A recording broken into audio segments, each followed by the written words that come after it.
कुश क्षेत्र भी कहा जाता है। एक राजा आनर्त हुए, सूर्यवंशी राजा। एक बार उनके पिता ने कहा कि संपूर्ण वसुधा का स्वामी मैं हूं।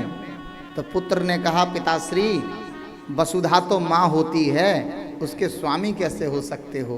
माँ का तो लाल हो सकता है, माँ का सेवक हो सकता है, माँ का स्वामी नहीं हो सकता।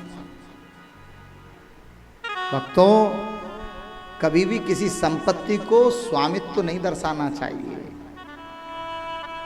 लिख देते हैं ना लोग, कहीं कहीं लिखा होता है इस संपत्ति के मालिक हम हैं, अमुक नाम लिखा होगा। नहीं लिखना चाहिए ऐसे। आप मकान पे अपने ही नाम से, विभीषण जी के मकान के आगे क्या लिखा था? राम लिखा था, इसीलिए बच गए आप, नहीं तो हनुमान जी की पूछ वहां भी पहुंच जाती। आजकल नाम पहले बड़ा, द्वार के बाहर पहले लिखा जाता था अतिथि देवो भव। क्या लिखा जाता था? प्राचीन। फिर आया स्वागतम, सुस्वागतम लिखा जाता था दोनों तरफ। फिर कुछ दिनों बाद व्यक्ति को शुभ लाभ याद आ गया, शुभ और लाभ। शुभ लाभ तक ठीक था, और अब कहीं कहीं लिखा जाता है कुत्तों से सावधान। और आनंद की बात बताऊं, एक जगह तो हमने ये देखा कि यहाँ कुत्ते रहते हैं, द्वार पर लिखा था। मतलब विवेकशील था जिसने लिखवाया कि कुत्ते रहते हैं। पहले एक मानव बैठाला जाता था द्वार पर, कुत्ते अंदर ना घुस जाएं। अब कुत्ते बैठा ले जाते हैं द्वार पर, मानव अंदर ना घुस जाए। ये संसार है। अब हम किस तरफ बढ़ रहे हैं, ये विचारणीय विषय है, साधारण नहीं है। पहले मानव बैठा होता था, स्वागत करता था, वेलकम करता था, कोई आता था अतिथि तो। अब तो कुत्ता बैठा दिया और लिख दिया यहाँ कुत्ता है।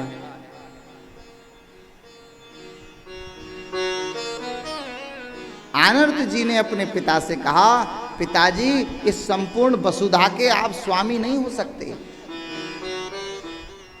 आप जब वसुधा पृथ्वी माता है तो उस दृष्टि से हम स्वामी कैसे हो गए?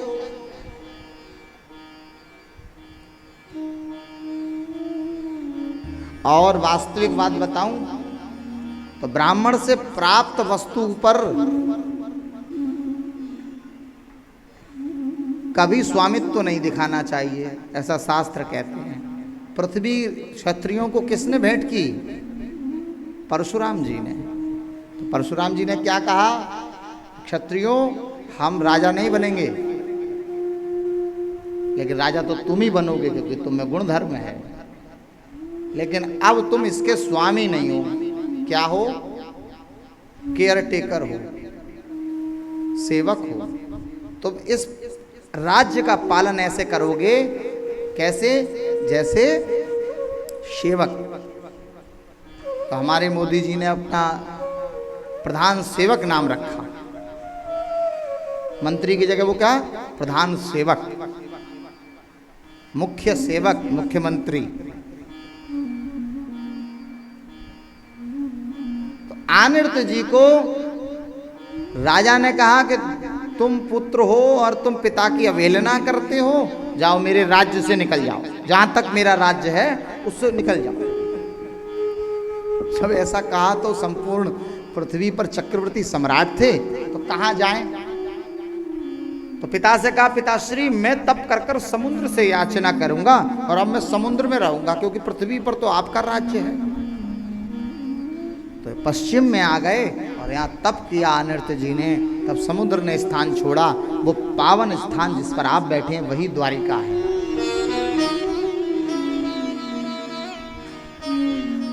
आनर्त जी के तप करने के बाद ये भूमि प्राप्त हुई और फिर एक राजा हुए, उन्होंने इस पर संपूर्ण कुशा बिछाकर और यज्ञ किया, इसलिए इसका कुशक